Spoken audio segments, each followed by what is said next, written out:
April 1814. For 10 years, one man has dominated Europe. Napoleon Bonaparte, Emperor of the French. Under his military genius, France conquered an empire that spanned the continent. But finally, he has been defeated by a grand coalition of his enemies. Napoleon is forced to abdicate and exiled to the tiny island of Elba, while the Bourbon monarchy is restored to France in the corpulent form of Louis XVIII. But rumors soon reached Napoleon that France would welcome his return. The French people have little love for the monarchy or its hangers-on, the very people whose excesses led to the French Revolution 25 years before. He also learns that at the Congress of Vienna, his enemies are locked in bitter dispute over the future of Europe. Napoleon decides to act. After just 10 months in exile, he returns to France, where the troops sent to arrest him rally to his cause. Instead, most of France soon follows suit. But in Vienna, the coalition immediately put their differences to one side. They declare Napoleon an outlaw and mobilize their forces for war. Napoleon knows he must act boldly before the coalition launches a coordinated invasion of France. He counts on winning a quick victory and then negotiating peace from a position of strength. He targets the coalition armies within easiest reach. Prince Blair, S. Prussian Army, and the Duke of Wellington, S. Anglo-Allied Army, both camped in Belgium. Napoleon's force is a match for either coalition army on its own, but he'll be heavily outnumbered if they're able to join forces. So he must keep them apart and defeat each in turn. Napoleon's army crosses the frontier near Charleroi, intending to drive a wedge between the two coalition armies. The next day, Napoleon sends his left wing under Marshal Ney to take the crossroads at Quatre-Bras. There, Ney clashes with Wellington's army, still scrambling into position. The Allied troops fight off a series of French attacks and just manage to hold their ground. The same day, Napoleon attacks Blücher's Prussian army with his main force near the village of Ligny. The battle is a brutal slugging match, but the French emerge triumphant. The 72-year-old Blücher leads a cavalry charge in person and has his horse killed under him. He only just escapes capture. The Prussian army retreats, but it is not broken. Napoleon sends his right wing under Marshal Grouchy to keep them on the run and turns his own attention to Wellington's army. The British general doesn't receive news of Blücher's defeat until the next morning, at which point he orders a retreat through heavy summer showers to a position 8 miles south of Brussels near the village of Waterloo. There, he receives a promise from Blücher that the Prussians will march to his aid the next morning. So Wellington decides to stand and fight. Wellington has chosen his battlefield with care. His troops are behind a gentle ridge, which will give them some shelter from French cannon fire. His right flank is anchored on the farmhouse of Hougoumont, his center on the farm of La Haye-Saint, and his left on the farm of Pup. All three are fortified and garrisoned with elite troops. Wellington's men need every advantage they can get. The opposing armies are roughly equal in size, but his is a ragtag mix of British, Dutch, and German troops, many of whom have never seen combat before. They will have to hold off Napoleon's army of veterans until Prussian reinforcements arrive, or the battle, and probably the war will be lost.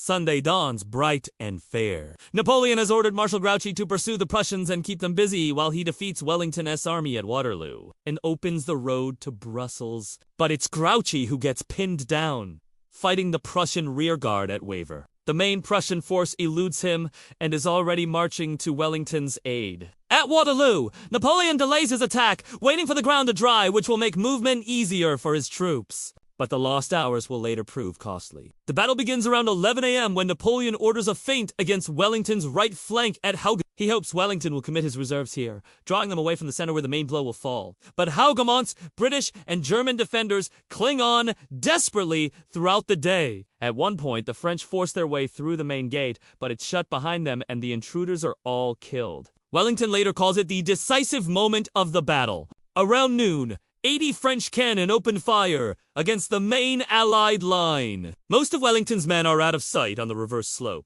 but many cannonballs still find their mark, smashing bloody holes in the Allied ranks. At 1:30 p.m., Napoleon sends in his infantry. The French columns are met by disciplined musket fire and then charged by British heavy cavalry. The French attack disintegrates as Napoleon's men try to save themselves from the crushing hooves and flashing sabers. Scores of Frenchmen are ridden down, and 2 of their famous Eagle standards are captured. But the British cavalry, exhilarated by success, charge too far.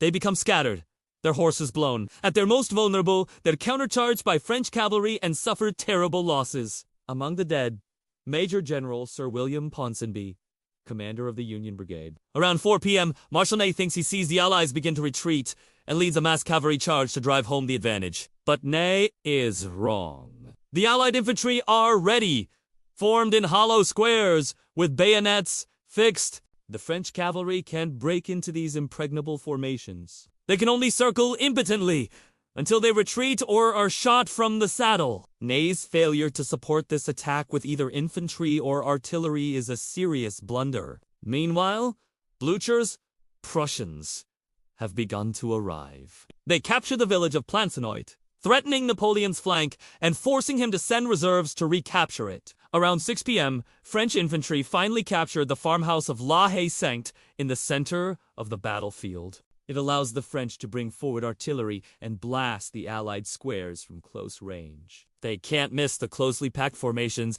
and casualties quickly mount. It begins to seem that if Wellington's army doesn't retreat, it will be killed where it stands. But the situation for Napoleon is also desperate. The Prussians are arriving in force, and he's running out of men to throw against Wellington's army. So he turns to his ultimate reserve, the elite Imperial Guard, the most feared troops in Europe. At 7:30 p.m., 3,000 of these battle-hardened veterans march past their Emperor and across the corpse-strewn battlefield towards the Allied center. Wellington's redcoats rise to meet them and pour devastating volleys of musket fire into their ranks. When the Allies fix bayonets and prepare to charge, the Imperial Guard wavers and then retreats. Wellington, sensing victory, orders a general advance. About the same time, the Prussians recapture. News of the Imperial Guard's defeat and rumors of encirclement by the Prussians sweep through the French ranks. Panic breaks out, and the French army flees the battlefield. Only Napoleon's old guard maintain their discipline, mounting a heroic but doomed rearguard action. Napoleon himself is forced to abandon his carriage and barely escapes the pursuing Prussian cavalry.